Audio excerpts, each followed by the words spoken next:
Արդ, ինչպես ասում է առաքյալը, ամենայն խոնարհությամբ միմյանց պետք է ավելի լավ համարել, քան ինքներդ ձեզ։ Արդ ամենայն ասելով հայտնում է, որ խոնարհության մասերը շատ են, կան ոմանք, որ խոնարհությունից քիչ մաս ունեն, ոմանք շատ և մյուսները ամբողջը։ Արդ նախ և առաջ խոնարհություն է, որ մարդ ինքն իրեն անարժան է համարում բոլոր մարդկանցից, ինչպես մաքսավորը, որ չէր կամենում աչքերը երկինք բարձրացնել, որի համար Տիրոջից դրվատվեց։ Խոնարհությունը և հնազանդությունը, որ մարդ ինքն իրեն ծառայի կարգին է դասում և ծառայում ընկերոջը, ինչպես ասում է առաքյալը, Քրիստոսի երկյուղով միմյանց հնազանդ եղեք։ Խոնարհություն է սուգն ու արտասուքը, որ մարդ ինքն իրեն վարձկան չի համարում, թեպետ առաքինություն է գործում, որի մասին Տերն ասում է. «Երբ կատարեք առաքինության բոլոր գործերը, ասացեք, թե անպիտան ծառաներ ենք, ինչ որ պարտավոր էինք անել, այն արեցինք»։ Խոնարհություն է, որ մարդ համբերում է եղբորը բարկության ժամին և իրեն է հանցավոր համարում, քանզի զայրանալը և ընդդիմանալը հպարտություն է, ինչպես ասում է Սողոմոնը, ամբարտավան մարդը նախատինքների չի համբերում։ Խոնարհություն է լռությունը, որ մարդ իրեն արժանի չի համարում առաջ գալ և բազմության առջև խոսել, ինչպես ասում է Տերը, ով իր անձից է խոսում, իր անձի փառքն է որոնում։ Խոնարհություն է, երբ մեծարում են ընկերոջդ և քեզ անտեսում, դու չես տրտմում, այլ այսպես ես ասում, թե սրան էլ արժանի չեմ, ինչ ունեմ, ինչպես ասում է Սողոմոնը, մեծամեծներին մի ձգտիր, այլ չափի մեջ պահիր քո անձը և Տիրոջ առջև շնորհներ կգտնես։ Խոնարհություն է, որ ընկերոջը ծառա չի պահում, այլ ինքն է նրան ծառայում, ինչպես ասում է Տերը, մարդու որդին չեկավ ծառայություն ընդունելու, այլ ծառայելու։ Խոնարհություն է, երբ տեսնում ես որևէ մեկի հանցանքը և չես բամբասում և ոչ էլ դատում նրան, այլ այսպես ասում, թե ես հանցավոր եմ, ուրիշ մեկին չեմ կարող դատել, որի մասին Տերն ասում է. «Մի դատեք, որպեսզի չդատվեք»։ Խոնարհություն է և եղբորը սիրելը, քանզի սիրո պատվիրանները հետևյալն են. խոնարհ լինել ընկերոջ առջև, հիվանդության դեպքում ցավակից լինել, տրտմության ժամանակ մխիթարել, սեփական անձը ծառայության տալ, իսկ հպարտն այսպես չի անում և արժանի չի համարում եղբոր առջև խոնարհվելու, այլ իրեն բոլորից վեր է համարում։ Այս մասին գրված է, թե խոնարհությունը որպես աղ համեմիջ է ողջ առաքինության, և ուր սեր և խոնարհություն չկա, առաքինությունը նեխած է և անարգ։ Խոնարհություն է, որ ինչ առաքինություն էլ գործում ես, չես խորհում այդ մասին և հպարտանում, ինչպես փարիսեցին, այլ խորհում ես մեղնչացներիդ մասին և խոնարհեցնում միտքդ, ինչպես առաքյալն է իրեն հանցավոր համարում և ասում. «Հայհոյիչ էի և հալածիչ և ողորմություն գտա»։ Եվ դարձյալ թե մոռացել եմ հետևում մնացած առաքինությունները և ձգտում եմ դեպի առջևումս եղածները։ Խոնարհություն է, երբ մարդիկ քեզ փառաբանում են և պարգևներ տալիս, սակայն դու քո անձի արժանիքներին չես վերագրում, այլ Աստծուն ես փառաբանում, Աստծուց գոհանում և ասում, թե այն քո ողորմությունից է և ոչ ըստ իմ արժանիքների, ինչպես ասում է Սողոմոնը, որչափ մեծության էլ հասնես, քեզ խոնարհ պահիր և շնորհ ու ողորմություն կգտնես Աստծու առջև։ Խոնարհություն է, երբ վշտի ես հանդիպում և նեղություն է քեզ վրա հասնում, դու չես տրտմում, այլ գոհանում Աստծուց։ Ըստ իմ մեղքերի ես ոչ միայն այսչափ, այլև բազում պատիժների եմ արժանի և օրհնյալ է Աստված, որ այս անցավոր կյանքում և մահկանացու մարմնի մեջ ինձ վշտի արժանացրեց, ինչպես ասում է առաքյալը, հոժար եմ նեղությունների, վշտերի, չարչարանքների, որովհետև երբ տկարանում եմ, այդժամ զորանում եմ։ Խոնարհություն է անշուք հանդերձը, որ մարդ թանկարժեքն ու փառավորը չի հագնում, որովհետև մարդիկ փառքը հանդերձից են որսում, այս մասին գրված է. «Մի ցոփացեք մեղսահարույց և պչնված գեսներով, որոնց գեղեցկությունն ապաշնոր է»։ Խոնարհություն է, երբ օրը խաղաղությամբ է անցնում, հասնում ես երեկոյին եւ գոհանում Աստծուց, թե մարդկանցից եւ սուրբերից շատերն իսկ անհանգիստ եւ կարոտ են, իսկ ինձ, որ անարժան եմ, հաց եւ գերակուր տվեցիր եւ օրս խաղաղությամբ անցկացրեցիր, այդ քո ողորմությունից է եւ ոչ ըստ իմ արժանիքների, որի մասին մարգարեն ասում էր. ով եմ ես Տեր իմ, Տեր, եւ իմ ազգականի տունն ինչ է, որ այդչափ սիրեցիր ինձ։ Հնարություն է, երբ կամենում ես առաքինություններ գործել, սկսելու եւ ավարտելու համար քեզ բավարար չես համարում, այլ Աստծուց ես առաքինություն եւ օգնականություն խնդրում, թե օգնիր իմ տկարությանը, որ կարողանամ կատարել քո կամքը, ինչպես եւ Տերն է ասում. ով հաստատված է իմ մեջ եւ ես նրա մեջ, նա շատ պտուղ է տալիս, որովհետեւ առանց ինձ ոչինչ անել չեք կարող։ Խոնարհություն է, երբ սիրտդ զայրանում է, դու արգելում ես ցասումը եւ քեզ արժանի չես համարում ընդդիմանալ եղբորը, ինչպես ասում է Սողոմոնը, խոնարհամիտը միայն ողոքիչ խոսքերով է աղաչում, իսկ հպարտը հանդուգն պատասխան է տալիս։ Խոնարհություն է, երբ սիրում ես ոչ միայն նրանց, որ փառավորված են մարդկանցից, այլ խոնարհվում ես աղքատների առջև եւ մխիթարում պանդուխտներին, ինչպես Տերն էր անում։ Պիղատոսը խոսում էր եւ նա պատասխան չէր տալիս, իսկ ավազակի հետ գթառատությամբ խոսում եւ պարգևներ էր տալիս։ Երբ կույրերը աղաղակում էին, կանգ առավ եւ դիպչելով նրանց աչքերին բացեց։ Խոնարհություն է, որ միշտ քո կամքով չես գործում, այլ վարդապետներից եւ առաջնորդներից խրատ ես վերցնում, ինչպես Մովսեսը, որ չանտեսեց Հոթորի խրատները, այլ ընդունեց եւ բոլորը կատարեց։ Խոնարհություն է, որ մարդ բոլոր դրժելի իրերից զարհուրում, զգուշանում եւ չի հպարտանում ասելով. ով ինձ կհաղթի, որի մասին Սողոմոնն ասում է. սպառնալիքները փշրում են իմաստունների սրտերը, իսկ հպարտն ինքն իրեն ապավինելով վրոգայթի մեջ է ընկնում։ Խոնարհություն է, երբ առաքինություն ես կատարում, չես խորում, թե իմ անձով եւ զորությամբ կատարեցի, այլ Աստծո օգնականությամբ, ինչպես ասում է առաքյալը, ոչ ես, այլ Աստծո շնորհը, որ իմ մեջ է։ Խոնարհություն է, որ առաջ չես ձգտում եւ ունեցածիցդ ավելի բարձր աստիճան չես վերցնում, այլ առաջնորդների կողմից կանչվելով ես ընդունում, ինչպես ասում է առաքյալը, ոչ թե նա է ընտրյալ, ով ինքն իրեն է գովում, այլ ում Աստված է գովում։ Արդ ողջ առաքինության հիմքը խոնարհությունն է, եւ բոլոր սուրբերը խոնարհությամբ են հաճո եղել Աստծուն։ Ինչպես Աբրահամն էր խոնարհվում եւ ասում. ես հող եմ ու մոխիր, դրա համար նահապետների գլուխ եղավ, այդպես եւ Դավիթն էր ասում. ես որդի եմ եւ ոչ մարդ, նախատինք եմ մարդկանց համար, դրա համար Աստծուց մարգարեության շնորհ ստացավ եւ կանչվեց ժողովրդին թագավորելու։ Այդպես եւ Եսային էր ասում. վայ ինձ, որովհետեւ պիղծ շուրթեր ունեմ, դրա համար Աստվածաբան կոչվեց մարգարեների մեջ։ Այսպես եւ Կարապետն էր ասում. արժանի չեմ արձակելու նրա կոշիկների կապերը, դրա համար արժանի եղավ Քրիստոսին մկրտելու։ Այսպես եւ Պետրոսն էր ասում. հեռու գնա ինձանից Տեր, որովհետեւ մեղավոր մարդ եմ ես։ Դրա համար երկնքի արքայության բանալիները ստացավ եւ եկեղեցու հիմք եղավ։ Այսպես եւ Պողոսն էր ասում. արժանի չեմ առաքյալ կոչվելու, դրա համար երկինք թռավ եւ դրախտը տեսավ։ Արդ, քանզի խոնարհությունն է ողջ առաքինության գլուխը, ուստի մարգարեն ասում է. Աստված չի արհամարում խոնարհ հոգին եւ սուրբ սիրտը։ Եվ Եսային ասում է. ես որտեղ բնակվեմ, եթե ոչ հեզերի խոնարհների մեջ։ Եվ նույն ինքը Տերն ասում էր. ով խոնարհեցնում է իր անձը կբարձրանա, եւ Պողոսն ասում է.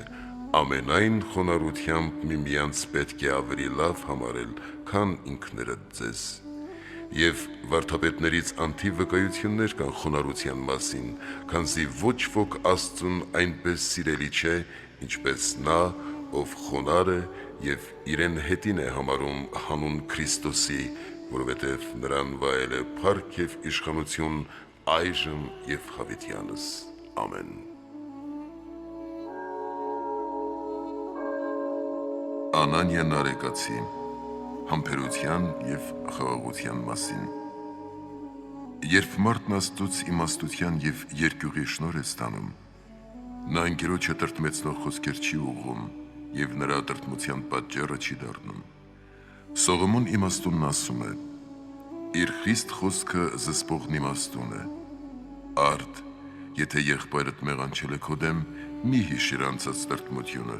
մի աղաղակիր և հիշատակիր այն, որ մարմին չառնի, այլ համբերիր, խաղաղ և ներողամիտ եղիր, և կտեսնես, թե որքան բարի կլինի քեզ համար, կլինես խաղաղարար և Աստծո որդի, սերը հաստատուն, և եղբայրը քեզ բարեկամ և օգնական կմնան, միտքդ էլ հանգիստ կառնի։ Իսկ եթե հիշես անցյալ տրտմությունը և աղաղակես այդ մասին, կզրկվես խաղաղարարի վարձքից և մեղանչած կլինես Աստծո դեմ։ Սիրո պատվիրանը խախտած և եղբորը քեզ թշնամի դարձրած կլինես, նա կտրտնջա քեզնից, կբամբասի և կատի քեզ, հնար կմտածի չարիք գործելու և նենգելու։ Եվ երբ եղբորդ հետ թշնամանաս,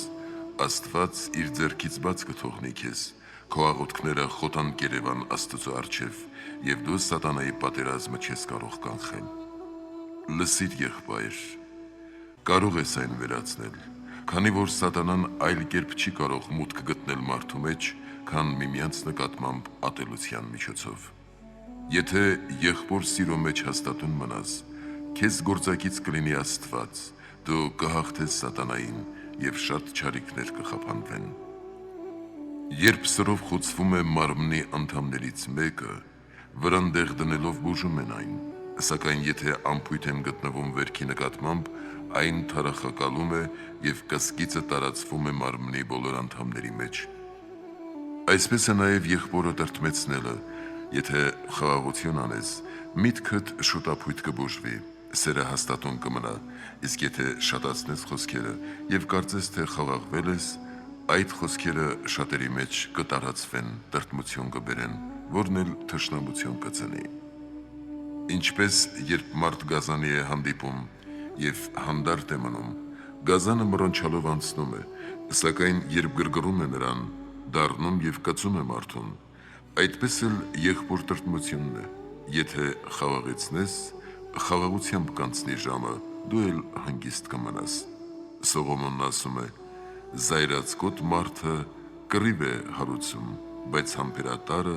խաղաղեցնում է այն։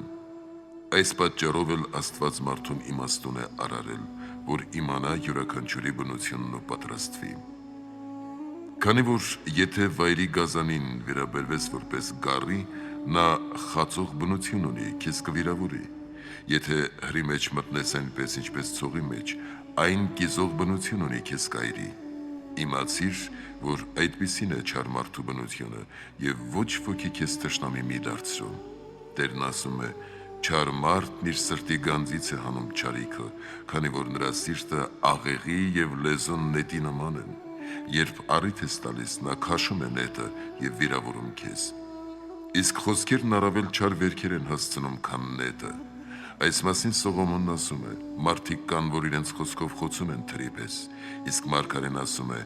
օձի պես սրեցին իրենց լեզուները, և նրանց շրթների տակ իժի թույն կա։ Շատ մարդիկ էլ կան, որոնց դու սիրում ես, իսկ նրանք նենգում և չարիք են գործում, հապա եթե առիթ տաս, որքան առավել չարիք կպատճառեն, ինչպես դարձյալ ասում է Սողոմոնը, երկաթ է խարտում, մարդն էլ ընկերոջ երեսը։ Եվ որ կյանքն ու մահը լեզվի ձեռքում են, իմացիր այն բանից, որ Կայենն սպանեց Աբելին, և Հովսեփի եղբայրները վաճառեցին Հովսեփին։ Որքան Դավիթը բարիք էր անում Սավողին, Սավողն այնքան առավել էր հալածում նրան, և որքան էլ ինքը Տերը բարիք էր անում հրեաներին, հանում էր դևերին, բժշկում էր հիվանդներին, հարություն էր տալիս մեռելներին, նրանք նրան դիվահար և սամարացի էին անվանում։ Արդ այս ամենն իմանալով,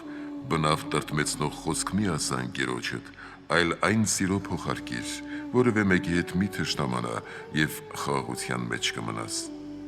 Բավական է մեր թշնամի սատանան, քեզ ոսող մի դարձնիր եղբորը, որին Աստված քեզ օգնական է շնորհել, որովհետև եթե տրտմեցնես նրան, ոչ միայն նրան չարիք պատճառած, այլ նաև քո իսկ մարմնի անդամը ճեղքած եւ քեզ թշնամի դարձրած կլինես, քանի որ նա կխորի քեզ նենգելու, ատելու, մատնելու, բամբասելու եւ քեզնից տրտնջալու մասին։